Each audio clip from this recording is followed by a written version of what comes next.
এতিম এসে বলছে, ইয়া রাসূলুল্লাহ, আমার বাড়ির পাশে আবু লুবাবার একটা খেজুর গাছ আছে।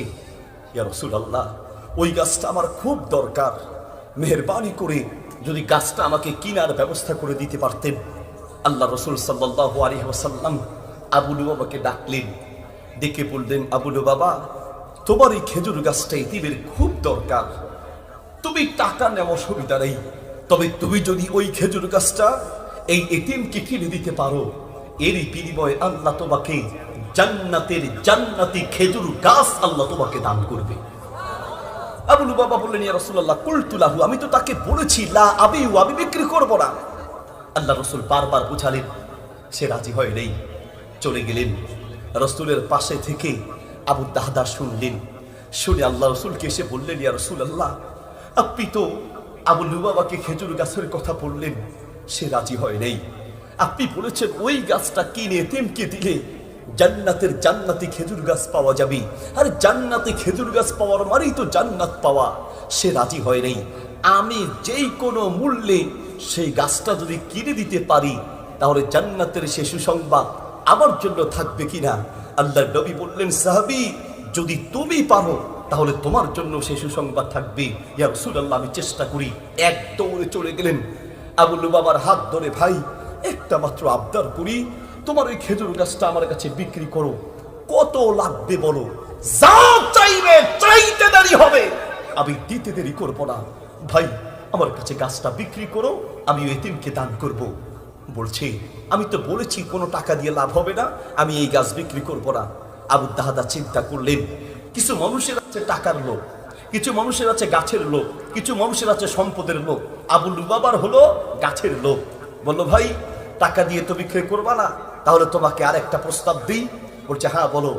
ভাই, ওই যে বুস্তানু আবি দাহদা, মদিনার সেই প্রসিদ্ধ বাগান, 600 উপরে গাছ সেই বাগানে আছে, পুরো বাগান যদি তোমাকে দেওয়া হয়, সকল গাছ যদি তোমাকে দেওয়া হয়, পুরো জমি সহ যদি দেওয়া হয়, পুরো ঘর, একটা শখ করে বড় ঘর বানিয়েছি, সেই ঘর যদি তোমাকে দেই, রাজি আছো কিনা? আবু লুবাবা বলছে, কি বলো তুমি, একটা মাত্র গাছের জন্য পুরো বাগান, পুরো জমি, পুরো ঘর সহ দিবে, কেন রাজি হব না? চুক্তি করো। চুক্তি হয়ে গেল।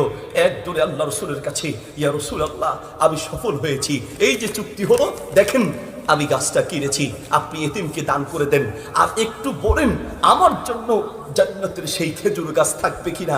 আল্লাহ নবী বললেন, কেমনে নিয়েছো, কিভাবে কিনেছো? বলছে, ইয়া রাসূলুল্লাহ, একটা গাছের জন্য পুরো বাগান, পুরো জমি, পুরো বাগান, পুরো গাছ, পুরো ঘর দিয়েছি।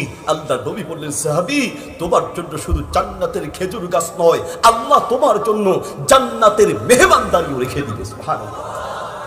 এক দৌড়ে চলে গেলেন, বিবি, তাড়াতাড়ি বাগান থেকে বের হও। বিবি, স্বামী, কি বলেন আপনি? বাগান থেকে বের হবো, ঘর থেকে বের হবো? হ্যাঁ বিবি, সব নিয়ে বের হও। কেন বিবি, কেন স্বামী? বিবি, এই বাগান বিক্রি করেছি। তাই নাকি স্বামী? আপনার এত শখের বাগান আপনি বিক্রি করে দিলেন? হ্যাঁ বিবি, তো বাগান বিক্রি করেছেন, ভালো কথা, জমি, জমি সহ বিক্রি করেছি। বিবি, পুরো ঘর সহ বিক্রি করেছি। আরে স্বামী, কি বলেন আপনি? এত শখের বাগান, জমি, মাটি, ঘর সব বিক্রি করেছেন? স্বামী, কত দামে বিক্রি করেছেন? বিবি, চওড়া দামে বিক্রি করেছি, চওড়া দামে। কত দামে? বিবি, মন খারাপ করো না।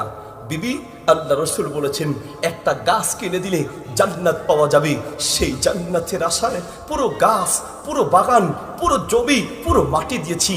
বিবি, তুমি রাগ করেছো? বিবি বলছে, রবিহাল বাইউ, রবিহাল বাইউ। না রে স্বামী, কি বলেন আপনি? রাগ করব? এত দাম পৃথিবীর কে দিতে পারবে? আর এই দুনিয়া দিয়ে কি হবে? এই দুনিয়ার জন্য তো আমরা আসি নাই, আমরা এসেছি আল্লাহর ওই জান্নাতের মেহমান হওয়ার জন্য। আল্লাহু আকবার।